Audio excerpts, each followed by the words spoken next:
Welcome to Proven and Probable. Today, we have some exciting breaking news coming to you from Australia as Novo Resources has just accomplished a significant milestone by announcing the strategic acquisition to fast-track the company's property portfolio into production.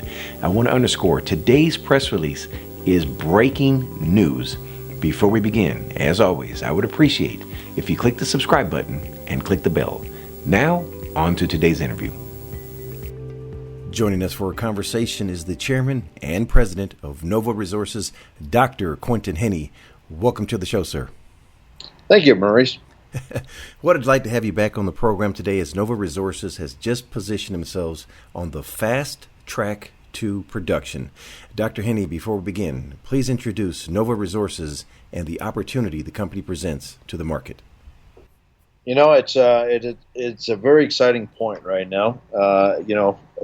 I've interviewed several times with you over the past 3 or 4 years, and I've always talked about Novo being an explorer, but now I got to talk about Novo going into production. So here we are. Novo is an exploration, but now production directed company. We are moving towards production through this new acquisition. We are focused in Northwest Australia in a region called the Pilbara. The Pilbara is better known for iron ore, perhaps, but we've discovered conglomerate gold deposits, which are they're unusual with respect to most gold deposits, but they're what we think is a very, very big prize, and we're just delighted to be able to now put these into production. Speaking of the Pilbara, let's go to the 100% owned Beatons Creek project, where Novo Resources has some breaking news. Dr. Hennigh, what would you like to tell shareholders? Well, we've been advancing Beatons Creek now for 10 years. Okay, we acquired the project it was actually an earn-in joint venture with Millennium Minerals, the neighboring company, when we first started. Mark Creasy also put in some ground into Novo through, again, joint venture. It was ground that surrounded the Beatons Creek area. So that's really where we got our start. We started drilling there way back in 2011. We advanced it to a point where we had an initial resource in 2013. We upgraded that resource in 2015, and we've been diligently working on this deposit since. Okay, we've been doing a lot of hard yards around things like native title, getting basically a commercial agreement with the native corporations. We've also gotten our permitting done, so we have our oxide permitted and so forth. Like, these are things that we've been ticking away at on the background. They're all done. They're ready. Why are they ready? Because we wanted to put this in production. There's a mill very nearby. It belonged to Millennium Minerals. Millennium was an operating company until late last year. They mined their oxide deposits, depleted those, got into their sulfide, had some struggles around recoveries around the sulfide mineralization. So basically, they had cash flow issues and went into administration around November of 2019. The company then went through receivership, came out the other end in May. We've just announced that we're acquiring the Millennium company in its entirety out of the private current holding company, which is IMC Holdings out of Singapore. This combined with our assets in the region basically bolts together the entire Nullagine district, which is a big win for us, but it also gives us access to a very, we'll call it very large mill. It's been operating at 1.88 million ton per annum over the past few years. And, it really is ideally suited. It's ideally designed. Basically it's compatible with all our mineralization at Beatons Creek.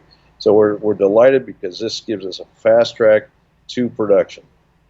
I always talk about the geological and business acumen that the entire team has, and I always share with people when I reference your name, you are a business and geological chess grandmaster, and this transaction really exemplifies it because you've strategically positioned the company to really grow organically. Can you talk about that some more?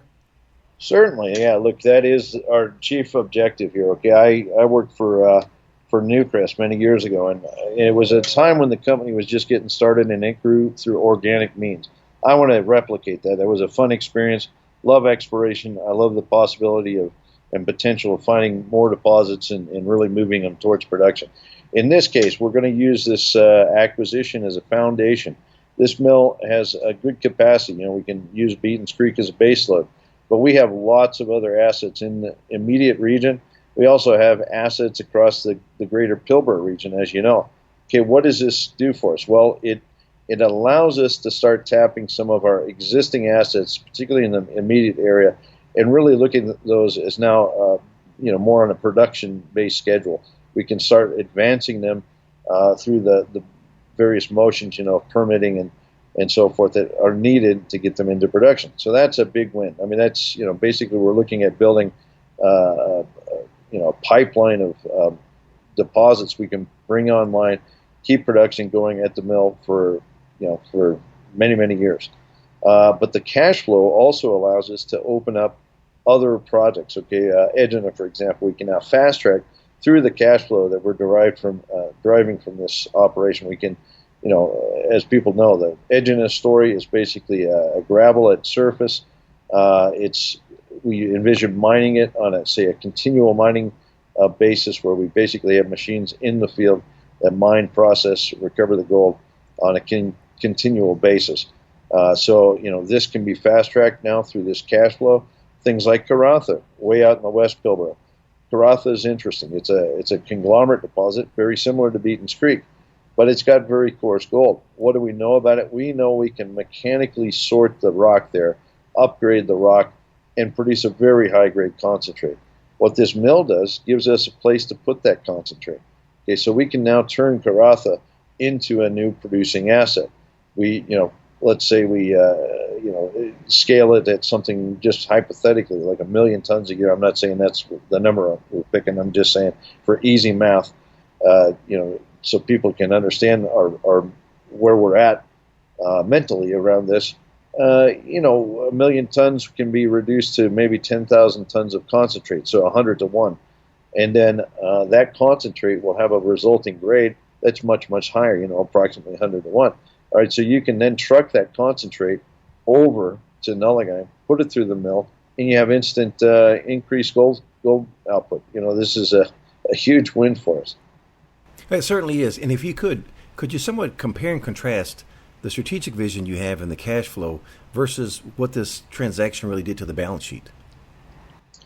Look, as an exploration company, you don't have cash flow. You're always reliant on equity raises to sustain yourself. We're moving past it now. We're going to have very good cash flow. I think this acquisition, but the production we'll see from it is going to basically make Novo self-sustaining for forever at this point. I mean, that's our vision. Okay, so cash balance, we had just under $30 million in the bank at the time we announced this deal. We do have to pay up for the asset. We have to pay in cash and shares. We also have to capitalize the operation. We know what needs to be done. We've estimated the capital that's required. We figure it's on the order of $30 million. So let's go through the numbers. Right now, we have, I think, 26, maybe 27 million in the bank. We have a loan facility that helps with this acquisition. That was from Sprott Lending. By the way, that loan facility was very key. We had that support from Sprott on that front to help us get this deal done, to demonstrate to IMC that we're not mucking around, and we're very serious about getting this deal done. So the Sprott lending facility, the first tranche, is about 35 million US, which is, I think, roughly 45 million Canadian at the moment. All right, so that gives us a lot of the cash we need for the acquisition. Now we're raising some as well. We announced a raise of 30 on the back of the transaction. That was on Tuesday. It was announced an upsize to 42.5 on Wednesday, I believe it was, Wednesday afternoon. That money will help go to pay the remaining cash for the purchase price, but also help capitalize things. Okay, so we've thought about this inside and out. We know exactly, what kind of magnitude of dollars we need to make things work. We didn't want to be caught short. God forbid we would do something like try to acquire this and then go back to the market to raise money. That's usually the kiss of death, because everybody knows you need money desperately at that point. We did this in what I think was the right way. We were aggressive about how we pursued the equity raise. The guys at Sprott, including probably Eric and the head of Sprott Lending, knew that this loan that they gave us would help leverage a raise. Okay, so we're coming out of this smelling like a rose. In my view, it was the optimal case for advancing this and getting us into a position where we're a producing company.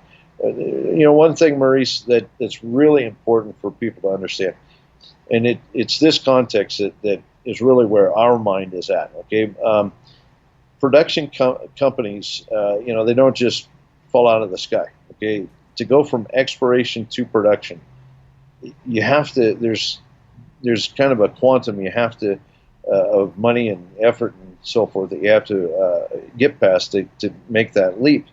Well, most exploration companies, if they advance their project and they have to take it to production, they have to, oftentimes spend years and capitalize things, and it's a painful exercise. By the time they're to the point of building the mine, they dilute.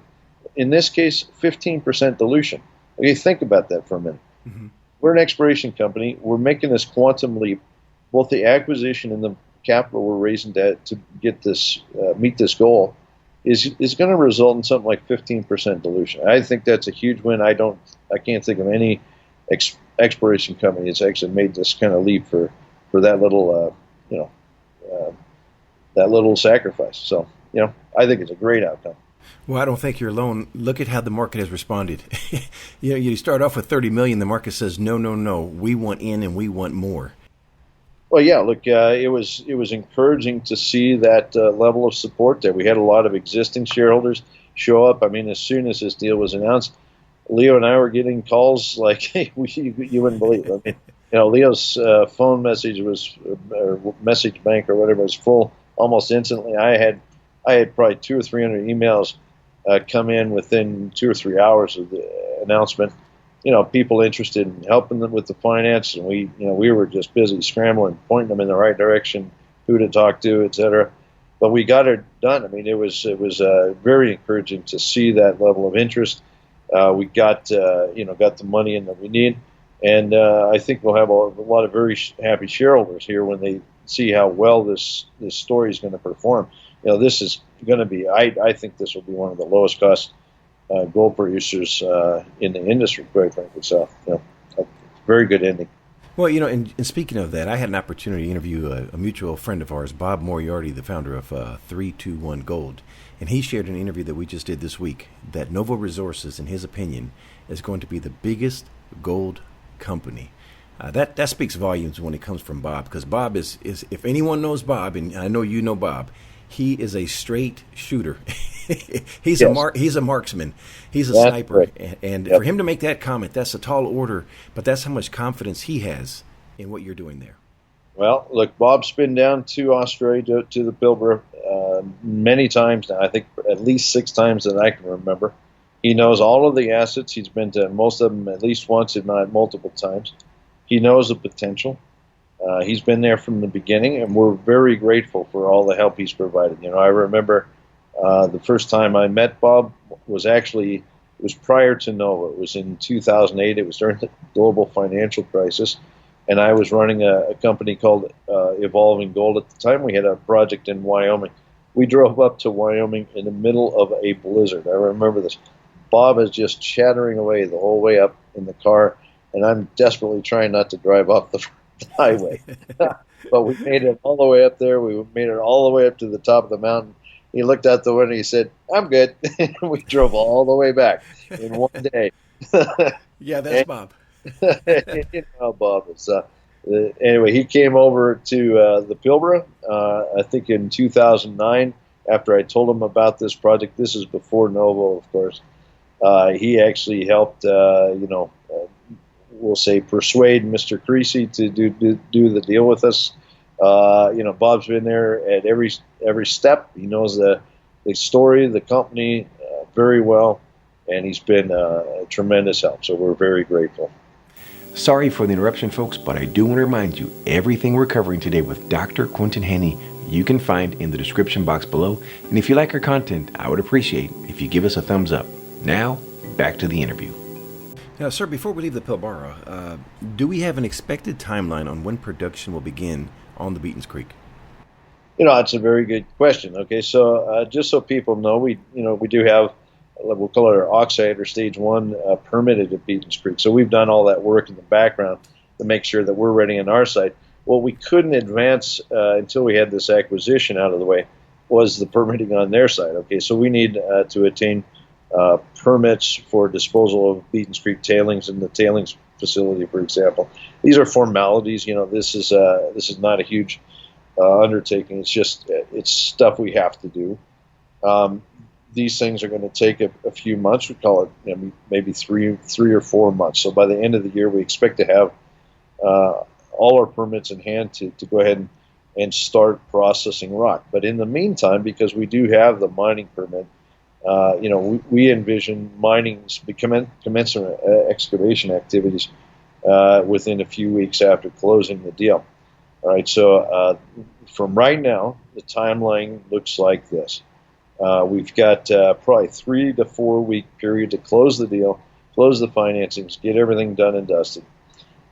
They will then do things like they're going to do we'll call it an initial grade control program on the areas they're going to start mining. That's basically doing some RC drilling and very rapid assaying and so forth to understand and better define. It's just a part of mining is grade control drilling. And then we'll start excavating and probably in the first part of the fourth quarter. The goal is to get a stockpile of ore over to the mill, build up a stockpile of maybe a few 100,000 tons before the mill's turned on. That gives us some breathing room. We don't want to be left scrambling, so we'll probably flip the mill on sometime, maybe late this year, but probably more likely first quarter next. My bet is it'll probably be for that first quarter. Bear in mind we have a lot of things to do right now. We got to hire a lot of people. Okay, we're going to have a big company here soon. So everybody's down in Australia scrambling. I'm actually very lucky, Maurice. I'm in Colorado, so I don't have to do all that stuff. I'll let the professionals handle that.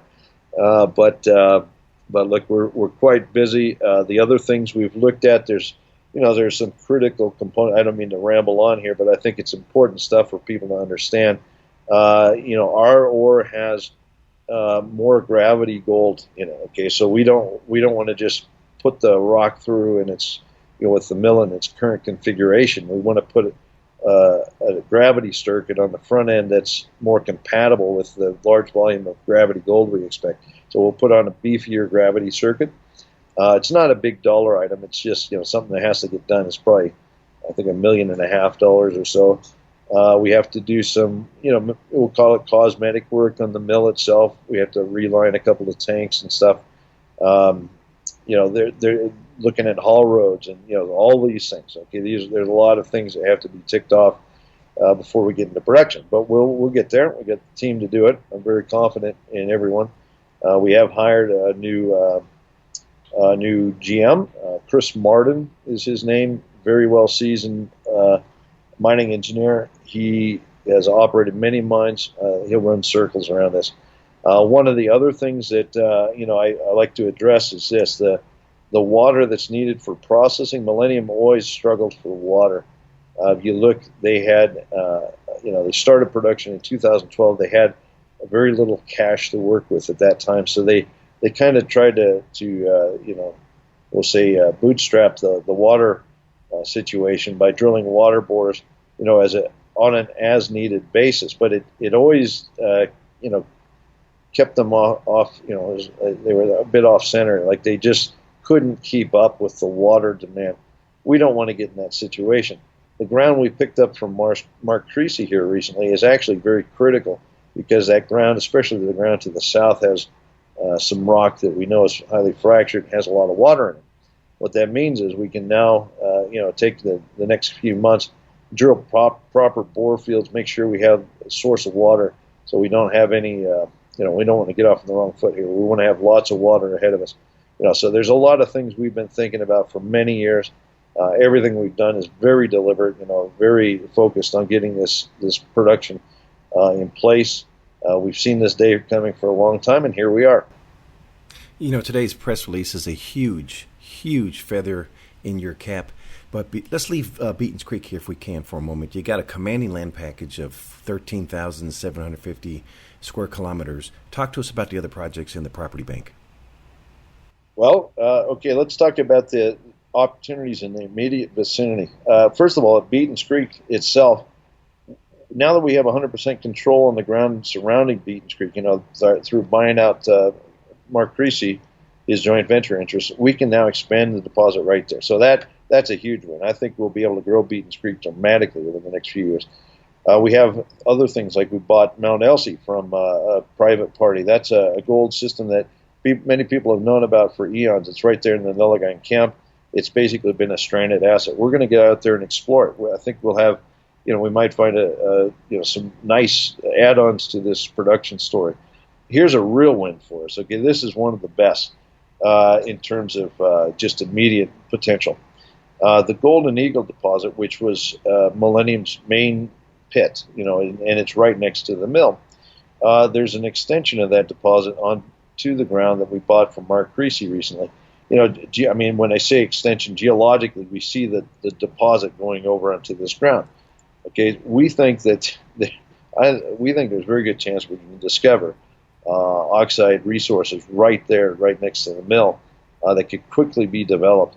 What's a win like that? I mean, that's worth something right there. Okay, so all of this stuff we've been doing around acquisitions and stuff, very strategic. We knew exactly what we wanted, and how we're going to bring it into this picture. We've been thinking about this for years. Okay, let's step out a little further from Nullagine. Let's go up to Marble Bar area. We've got Talga.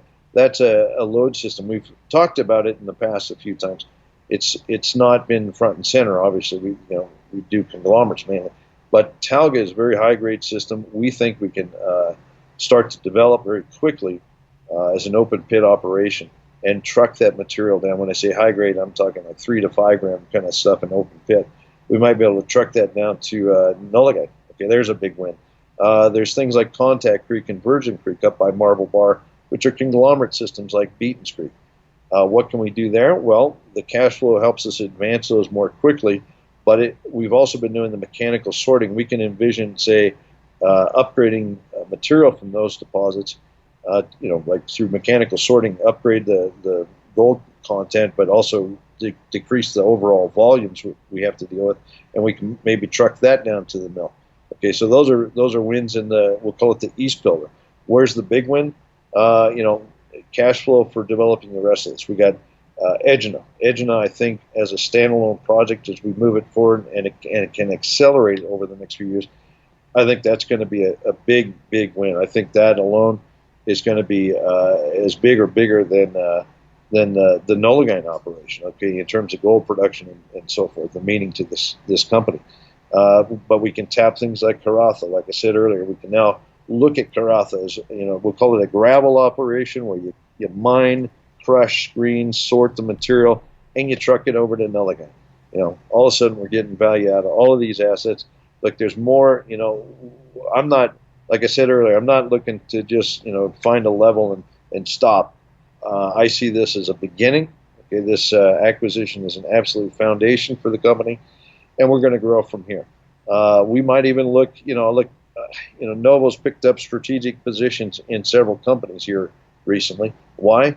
Well, I want to grow the company. I've told people this several times. I want to build, what is really the highest margin, best performing gold company on earth. I've got about 10 or 12 good years left before I retire, or else I keel over. I don't know which. But I want to get this thing. This is my passion. I want to get the company going. I want to go through this organic growth and really build something that's going to just blow everyone else out of the water. Well, we look forward to seeing everything come to fruition as it has. You've demonstrated that in the past. You have a proven pedigree of success, and I'm a proud shareholder. I don't think I shared this with you, but I was in the last financing at 66 cents, and I have not sold those shares nor the warrants, and I will be participating in this financing. So I have full confidence in you, sir. Thank you. Me too. I'm going to participate. Yes. All right. Yep. All right. Leaving the property bank. In closing, we've covered the good. What keeps you up at night that we don't know about? Look, inside of Novo at this point, I am so comfortable with all the technical work and our understanding of all our assets. I'm very comfortable with working in Western Australia where they're very mining focused. I know that we're not going to have dramas and headaches and stuff. I know that through this acquisition, we can get to the goal of sustainability. I know that we have the team to operate this, and I'm very grateful for the team we have. The people we have just been absolutely fantastic. The new people coming in are also equally fantastic. I'm very grateful to everyone. What keeps me up at night isn't really anything to do with Novo. It's more to do with what we're seeing in the world today. I got to say, I've seen gold cycles. This one is very interesting. Since March, when the pandemic kind of hit the U.S., we've seen gold go from it was around 1,400 and something up to well over $2,000 an ounce. That's a huge increase. And when you put that in perspective of gold moves in the past, I can't think of anything quite like this, other than maybe the late most 1970s. When there was just a sickening feeling inside the country that we were heading down a very bad path. Inflation was running rampant, and there was nothing settled in this nation. We're back at that point where, I hate to say, but we're here in the United States. Now it's the world. I mean, there's definitely a palpable sense there's trouble in the world. I'd love to say, gold, $3,000 gold, is a dream.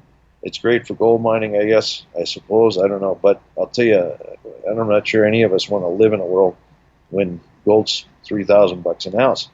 It's a worry.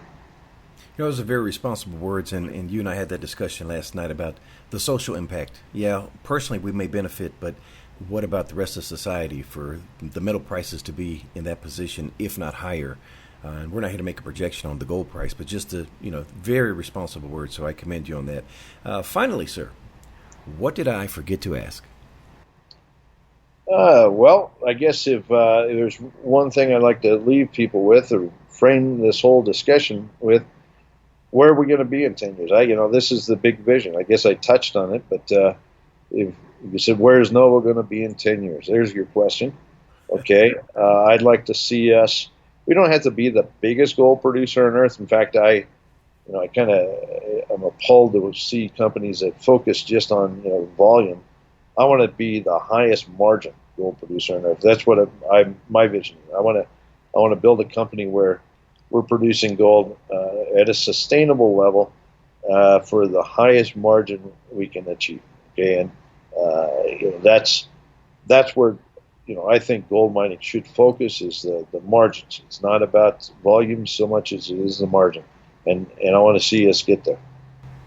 Yeah, it's all about quality versus quantity, and I'm with you on that one, sir. All right, Dr. Hennigh, for someone listening that wants to get more information about Novo Resources, please share the website address.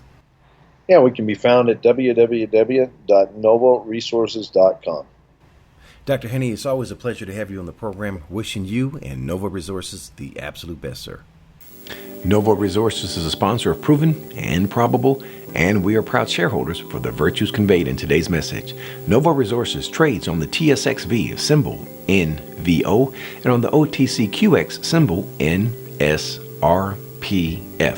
Before you make your next bullion purchase, make sure you call me. I'm a licensed representative to buy and sell physical precious metals through Miles Franklin Precious Metals Investments. We have several options to expand your precious metals portfolio, from physical delivery of gold, silver, platinum, palladium, and rhodium to offshore depositories and precious metal IRAs. Give me a call at 855-505-1900 or you may email maurice@milesfranklin.com. Finally, please subscribe to Proven and Probable for mining insights and bullion sales. Subscription is free. The information presented on Proven and Probable is provided for educational and informational purposes only, without any express or implied warranty of any kind, including warranties of accuracy, completeness, or fitness for any particular purpose. The information is not intended to be and does not constitute financial, investment, or trading advice, or any other advice. You should not make any financial, investment, or trading decision based on any of the information presented without first undertaking independent due diligence and consultation with a professional broker or competent financial advisor.